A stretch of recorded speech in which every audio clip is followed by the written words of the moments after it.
Okay, this is Catherine Brown with tape 3. For my first speech in the public speaking class, I'm going to show you my audience. She's got that Zoom on, buddy. This is my beautiful family and extended family. And definitely more than 45, but I'm going to give this one more try. Maybe we won't run out of space, maybe we won't run out of room. Good afternoon, everybody. I'm Katie Brown, and I'm here to tell you what it's like to live with attention deficit hyperactivity. Hey, did y'all see that squirrel? No, I'm just kidding. But ADHD can be hard to live with.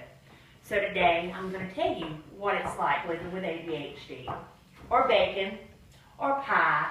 I have a bicycle. Do you like to watch TV? Hi! ADHD has affected my life in many ways. One of the ways it's affected my life is through my education.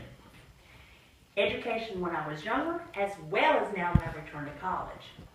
Impulsivity is one of the major symptoms of ADHD. It was so hard for me to focus. It was so hard for me to control myself. It caused much damage from things that I broke, and I even caused damage to myself. For example, I can't tell you how many times I shut my own finger in car doors because my mind was moving faster than my body did. On that same ticket, I'm the daughter of an educator, so I had to learn out-of-the-box ways to control my impulsivity. I had to find a way to have forced composure, and that forced composure wore me out, emotionally, spiritually, and physically. I've returned to college, and that ADHD is still here. And while I've learned to embrace it versus fighting it, that same forced composure still wears me out. I still have a hard time staying on task and staying focused. In hindsight, it might even be one of the reasons why I did drop out of college 20 years ago. Now that I've told you how ADHD affected my education, I want to tell you how it affects my life. ADHD affects my everyday life. I love to talk. What comes up, comes out. I have no filter, and that is not always advantageous in every situation. It's also been shown that people with ADHD have a higher incidence of single car, single person accidents. I can attest, and so can my insurance. Then they talk about this motor that's always driving the person with ADHD. Well, I'm tired of my motor. I wish it would run out of gas.